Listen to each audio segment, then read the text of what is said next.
All right, our second topic this week, we're going to take a look at ultra processed foods. And specifically, I mean, people, there's been a lot written about ultra processed foods, but something very interesting has been really starting to pop out a little bit more in the information that we're getting, and how ultra processed foods actually change the way the brain operates, particularly the reward centers of the brain. And when we're talking ultra processed food, you're talking more and more removed from a whole food.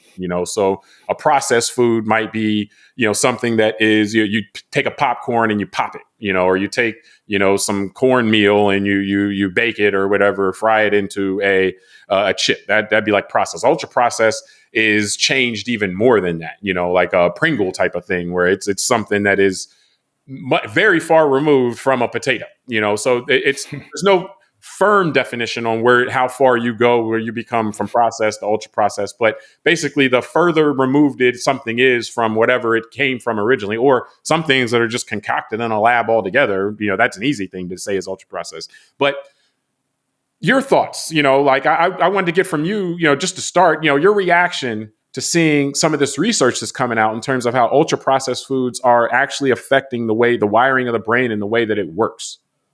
Yeah, it's again, this is another topic to me. It's very interesting. The old me, would have said, "Oh, that's hokey," and that sounds, crazy. How does food affect my mood, and in terms of this stuff? But once you study and you learn about things like the microbiome and all this stuff, I mean, it makes sense that we are what we eat. That old saying. So our bodies are designed to process food in a certain way and certain types of food. And like you said, once you put in millions of years, basically. Yeah. So once you process food and change kind of the molecular structure at certain levels of food, it's not a surprise that our bodies are going to have a tough time dealing with it. And I think, with processing, we can add things like preservatives and all that in there as well. And so what you have is, and this hit me hard, after my first trip to Italy, where I ate actual fresh pasta for the first time in my life. And then we learned how to make fresh pasta at home when we got back. And I accidentally left in a Ziploc bag some pasta behind something in my kitchen counter for like 2 days, like 48 hours. When I found it was full of blue mold. And I remember looking at my wife and saying, this makes me realize the stuff we got in the cupboard for the last 6 months from the grocery store here is not the same thing. is not the same. Yeah, that stuff doesn't have mold on it. This is gross. It's got all this mold on it. And when I say that, I mean, like, it looked gross, but I realized how much better this food must really be, because bacteria is attracted to it, and a bacteria is not being attracted to the one in my pantry. Yeah, and the mold doesn't even want the mold. That's what I was saying. That's what I was joking with my wife. I was like, hold on, when bacteria and insects don't want to eat this, that's not good. And so that's what it made me realize, like, yeah, when we as Americans ingest this highly processed food with all these preservatives, going back to what we've learned in society now through the scientific research of the microbiome, it stands to reason that things like inflammation and all that are so prevalent in our society, which all lead to other negative, outcomes health-wise if long-term consumed. Because once you inject something consume something like that and inject it into your body is what I meant. Your body is actually spending half its time trying to figure out what it is and actually fighting it, because the way the food was processed, it had preservatives added to it so that it can sit on a shelf for a long time, right? So it won't rot, so we can buy it. So, that's why it's a battle. It goes back to like just what we said in part one about some of the fights that we have against big tech, which we don't realize, because they figured out how to manipulate our brains in a way that we're kind of just lemmings going towards some of this stuff online. I think it's the same thing now with food, that as I'm reading here, it's the same thing, that the colors of the packaging, where they put it on the shelf in the grocery store, all that matters. And I saw even one that said that people that become addicted to processed food, when they study how they just see a package, there's certain parts in their brains that light up more. Yeah. And so it just seems that, again, industries figured out how to hook a certain part of the population to its product. And in this case, it happens to be easy, cheap food. Well, yeah, I mean, and actually you left out the most important part when we're talking about ultra processed. It's not just the packaging or, the marketing or whatever. It's actually the formulation of the food. And that to me is really what it stands out in the research, is that this isn't like an accident. This is the incentive structure for big food, in like kind of our capitalist environment. And that's not to knock the capitalist environment. I think, the capitalist environment is viable, but it has to be regulated. This is an area where the regulation might be, I would say this is more of a failure of regulation than a failure of capitalism. We know what capitalism will do, and it has pros and cons. So, but nonetheless, the incentive structure in the capitalist environment is not for you to eat healthy meal, or to eat well-balanced healthy meals, or to eat a moderate amount of food and then move on. That doesn't maximize profits for them. If you're just, healthy, eat moderate amounts and stuff like that, to maximize profits, they want you to eat compulsively. Like that's the whole point. If you eat compulsively, you buy more than you need or that you should eat, you eat it, and then you want more of it. That's more money for them. So the incentive structure of the food industry and large parts of the food industry is to do this, salty snacks and stuff like that. Like, yes, that's what they want. And so we shouldn't look up and be like, oh man, I wonder why when I eat this chip, it changes my brain in a way to make me eat more chips. Somebody figured out how to do that. Like, that was the goal. And so to me, that we have the research to back it up is more so ammunition to us to get onto the regulators and be like, hey, you're like, there has to be some, either whether it's a disclosure direction. Again, I'm not one for prohibition, but whether it's a disclosure requirement, whether it's certain guardrails on how much you can alter food before it becomes classified as something else. Like, we get regulation on this kind of stuff all the time, like in certain, what kind of packaging, like when you're talking about, like the over-the-counter meds and like things we buy are regulated all the time. It seems like once you get a certain distance from food, or from the actual food that grows, or stuff like that, there may need to be some other category, because the ultra processed stuff, it was a success. If you're judging it from the standpoint of the people who are selling it, who are designing it, it has been an unequivocal success, because they are able to design foodstuffs that someone can eat.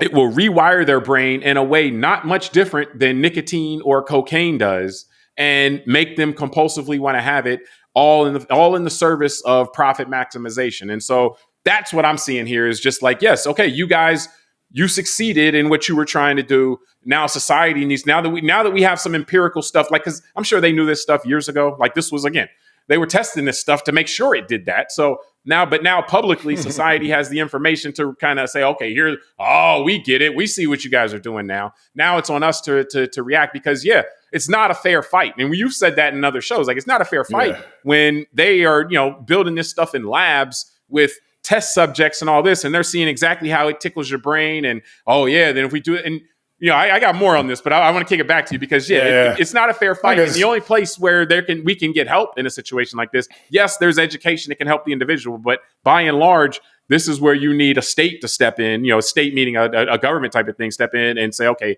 here's what's still within bounds and what's out of bounds based on how good you've gotten at making this stuff hack into people's brains. Yeah, it's. I mean, look, you make the point. I was thinking the same thing about just, educating at an individual level is very important, just like we discussed with the technology in part one. In the face of the fact that our political leaders won't regulate the food industry, just like they won't regulate the tech industry in a way that allows us to maintain a long-term healthy trajectory. And to your point, the food stuff and as a topic is much better understood and has been around a lot longer than the tech stuff, because this has been about 40 years, 50 years of, kind of this real proliferation of processed food and fast food and deep fried food and trans fats and all that stuff. So I do think it's another example of, look, this is a cultural decision that we've made as Americans, unlike other areas in the world, like the EU or like China, that regulates its social media, for example, right? And I've seen the studies where kids in China, they just fed different stuff, more educational things and all that on TikTok than what our kids are fed in America. And those are all decisions that are made by our the people we elect, we as Americans, and so that's a whole, that's a long-term different discussion. Well, if you think about, but there's an asymmetry there though, because there is there is huge lobbying involved where there's huge profit. So for the tech industry, the tech companies have a huge lobbying wing. There's no counterbalance to that, where there's no huge lobbying wing saying, hey, let's make sure we protect people. That's only going to come from a politician's own moral code. Food, the same thing. There's not going to be huge lobbying dollars if you become the politician about making sure that people get. Remember, Michelle Obama was like, "Hey, let's try to reduce sugar." She's vilified, and that is not because some grassroots citizens came up. It was like, no, it was big food was like, oh yeah, let's front some groups to make it seem like this is coming from the public, but we don't want people to eat less sugar. So it's asymmetrical. There's huge money for campaign donations. If you look the other way for big food or big tech, there's not huge money. And that's come from your own moral code. And that kind of says a lot about the. But that's what I'm saying. But think about it. Unlike other large nations, first world nations, you could say that about every important sector of our economy that deals with something important for humanity. So, like healthcare, every American knows that we got a kind of messed up healthcare system that's a big black box. None of us really understand how insurers get, reimbursed and compensated. Doctors don't even know how they get paid. But we know it's very inefficient, for example. We know that health insurance companies, but there's a lot of profit being made in between. Well, that's what I'm saying. It's profit. The inefficiency is the profit. Healthcare companies run at a 20% margin, whereas Medicare runs at a 2% margin. So 80% of your dollars going into healthcare going into a healthcare company, and that goes towards actual paying for healthcare, versus 98% of the dollars that go into Medicare go into actually paying for healthcare. So that 20% that the healthcare companies that's not going to healthcare, where do you think that's going? Yeah, well, no, and that's, I've thought about this, and it made me realize this is, partly why the U.S. GDP and the economy is just leaps and bounds so much more robust than other nations. And I hate to say it, we basically have allowed our country to become like this self-enclosed ecosystem of selling crap to each other, and the lobbying efforts. I'm sorry. You shouldn't apologize for that though, because people will tell you that's the point. Like it's growth above all other values. That's what I'm saying. And it's at the expense of our mental health. When we talk about part one and other stuff, we talk about social media.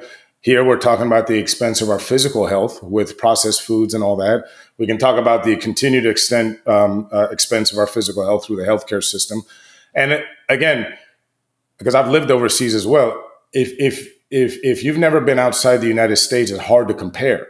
And I want to be very clear here too. This isn't a bash America conversation. This is just a mature conversation about things we can improve in our country. So let's just be very clear there. Well, hold on. And if you're saying America's not perfect right now, isn't that bashing America? You have to say America's perfect, or else you're anti-American if you say America. Hold on, I thought we were having the honest show today. You're right. What am I doing? Sorry. I must have slipped into traditional media mind. Let's continue with our honest conversation. Yeah. Sorry, I'm not sure where we're going here, but something I learned that's new to joke around. Then I got a joke, and then we can wrap up. Is there's something new that's come out of this called the scientists have a new thing called the ultra processed food use disorder. And that's when I started saying, okay, this is where, the population is going to get lost. Another clinical term for something. Yeah, because I was going to say that on one hand, that's kind of beneficial in the sense that they're recognizing that there's they're identifying a certain set of symptoms with if you're eating too much processed food. But on the other hand, that's really not the right way to go here, because we know what our country will do with that. We're going to create a pill for that. Yeah, and we're going to market to it and all that. Ultra processed food disorder. The answer won't be to eat less processed food. The answer will be to take this pill and continue to eat more processed food. What a great idea you just gave me. No, I'm going to invent that drug. That's awesome. But I think, and I'm with you on the point that the point of this actually is not at all to bash the system. You and I both have said that it's kind of like the whole thing of, democracy is the worst form of government except all the other systems that have been tried. Well, capitalism, not necessarily doesn't qualify that exactly, but it's close. When we try these other forms of economics, capitalism just needs to be regulated. It needs to be regulated, and that gets lost sometimes. Capitalism is a strong engine, But if you don't put the engine in the right kind of framework, then it ends up exploding, and so that's kind of what you have in that situation. The context of the point of this conversation, I should say, is that we need to have, we talk about this with politics, you need to have two sides. And this is something the legal profession understands very well. There's a reason why, even if you don't have, if you're a criminal defendant, even if you can't afford a lawyer, they'll give you a lawyer. The legal system has determined that having two people honestly arguing both sides of an issue from good faith standpoint, that doesn't mean you make up stuff, but from a good faith standpoint, helps you get to the best answer. Having somebody take this position that we should not regulate the food industry at all and let them do whatever they want, which that's the position the food industry takes. Having somebody take that position is fine, but we just need to have someone else take the position that, hey, maybe we should look at it from a individual and societal good in terms of what we're allowing you to do and what you're not. Have those people argue and debate, and again, in good faith, and then have a decision maker say, okay, a decision maker like a legislator say, okay, I get it. Ultimately, that's kind of what lobbying is supposed to be. Lobbying, we equate it with dollars, but actually lobbying is persuasion, so to speak. You're supposed to listen to somebody who says that, give people all the processed foods they want. The more processing, the better. And then you're supposed to listen to somebody who explains to you why that's risky and you need to put in guardrails, if you're going to go down that path. Because again, it's not about prohibition as much as it's about, okay, well, can we create a framework that this thing can occur in that won't give us the worst possible outcomes for people individually and in society? So that's what I think is missing from this discussion. And I hope that as more of these revelations come out, we can get that. And we've seen some evidence that that's possible just from the context of like trans fats. Like trans fats were ubiquitous. Trans fats were great for not going bad. It was found...